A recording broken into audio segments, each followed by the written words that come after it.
Hi guys, it's me, Professor D, and welcome back to my YouTube channel. On this video, I'm going to be covering cultural considerations and delegation. And the reason I'm keeping my voice low, I'm not in the studio today. I had to bring my son to soccer practice, but I still had to make a video for you. So I found the closest library, and here I am. So I hope this video comes out okay. All right, so let's start with cultural considerations. If you see me looking up, I got a quiet room, but I only got it. You can only rent it out for like 30, sign up for it for 30 minutes at a time. So I'm hoping they don't boot me out. All right, cultural consideration. Wait, no, let me stop. Let me stop.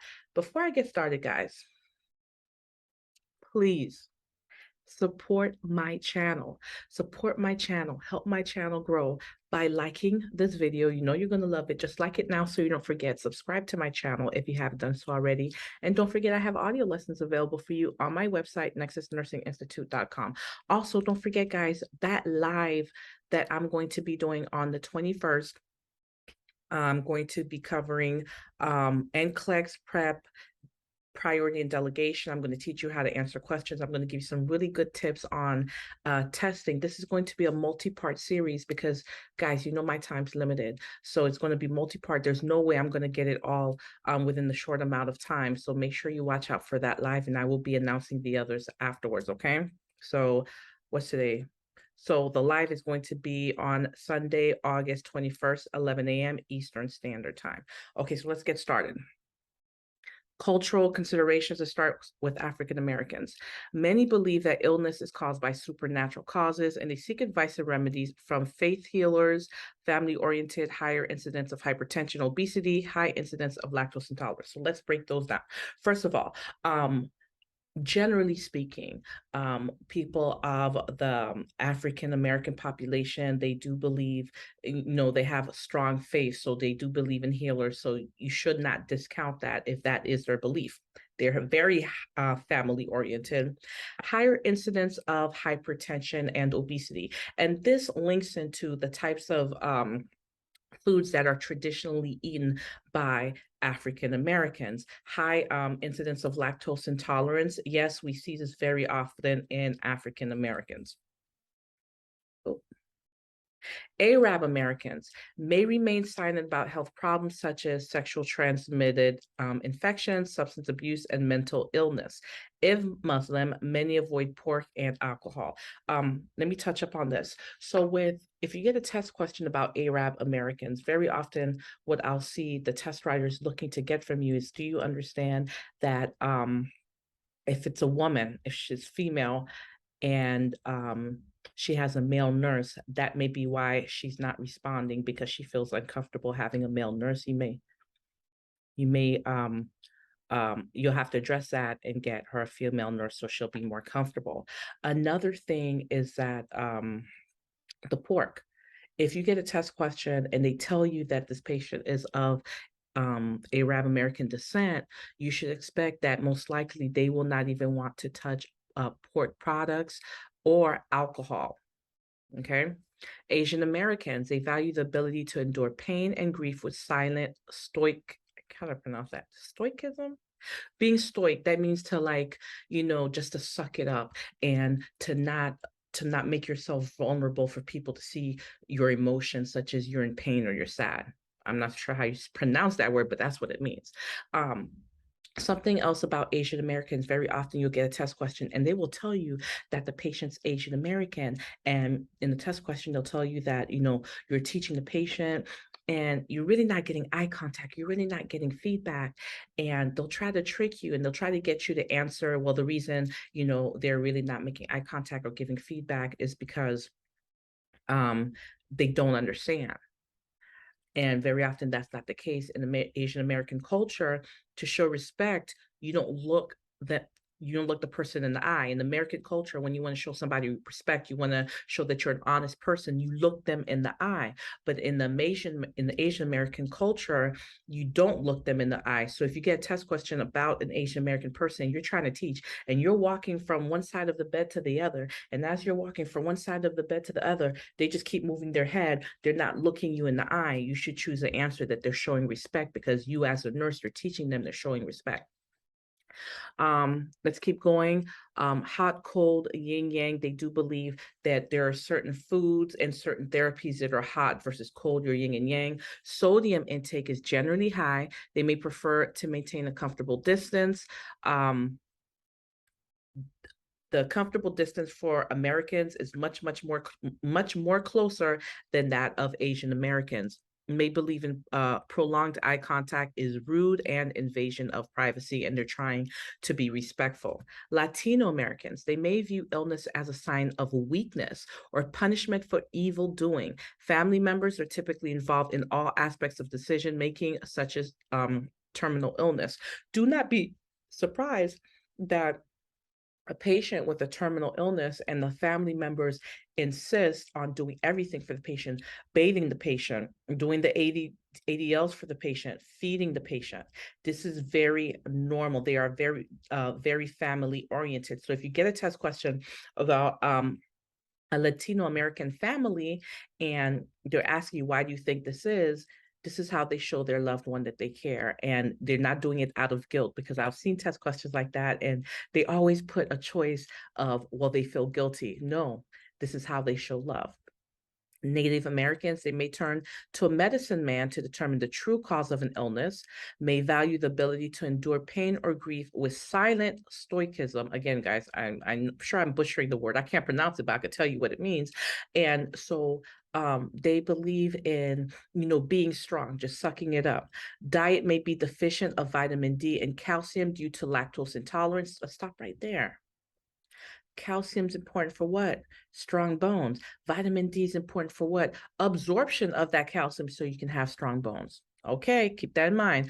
Obesity and diabetes are major concerns. This is another one, and this is famous on NCLEX. And usually they give it to you as a select all that applies. When it comes to diabetes, who's at risk factor for diabetes, and just being of Native American descent, that is a risk factor for diabetes. Western culture, excuse me, may value technology, look at this, almost exclusively in the struggle to conquer disease. Health is understood to be absence, minimization, or control of disease process. Guys, it is killing me trying to keep my voice down. All right, so let's talk about this. And this is very true in the Western culture. Many value the technology almost exclusively in a struggle to conquer diseases. Health is thought to be the absence of having the disease. So if there is no disease, you're considered to be healthy. All right, let's move on to delegation tips. And I say this all the time: never delegate anything that you can eat. EAT. Evaluate, assess, or teach. Now, what I mean by that, as a registered nurse, you are never going to delegate anything that requires evaluation, assessment, teaching. You're going to keep that patient. Now, saying that does not mean that the PN or the VN does not assess, or that they do not evaluate, or that they do not teach. That's not true, because they follow the nursing process as well. However, the LPN or LVN do not do the in-depth evaluation, assessment, teaching. The registered nurse does. So that very first, admission, with it's a registered nurse who does all the teaching, does the evaluation, does the assessment, then the LPN or LVN can come behind the registered nurse and do that. So I just want to make sure you guys understand that, because think about it. You think that an LPN that's about to give a routine med, such as an antihypertensive agent, you don't think that they're going to take that patient's blood pressure before they give that antihypertensive agent? Of course they are. Taking that blood pressure, isn't that an assessment? Yes. So absolutely, sorry guys, give me a second. Absolutely, LPNs and LVNs, they do assessments.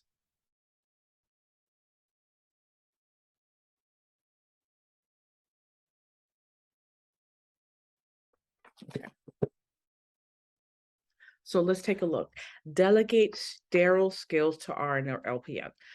Both the RN and LPN, both that is within their scope of practice to do sterile skills such as sterile dressing changes. But let me tell you something, if you have a test question and you have a choice of delegating to an LPN or you, the RN, keeping it, you, the RN, keep it unless, here's the only exception, unless you have a patient that is worse off, that has something acutely going on with them right now that you have to go see. Do you see what I'm saying? Because as the RN, you're always going to keep the most unstable patient.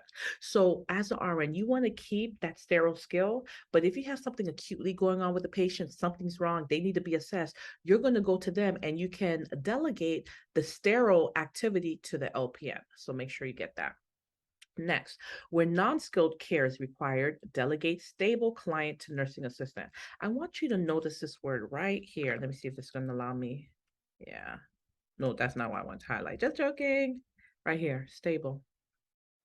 What do I mean by that? So, for example, unlicensed assistive personnel, they can transport patients. There is nothing wrong with that. But guess what? That patient better be stable.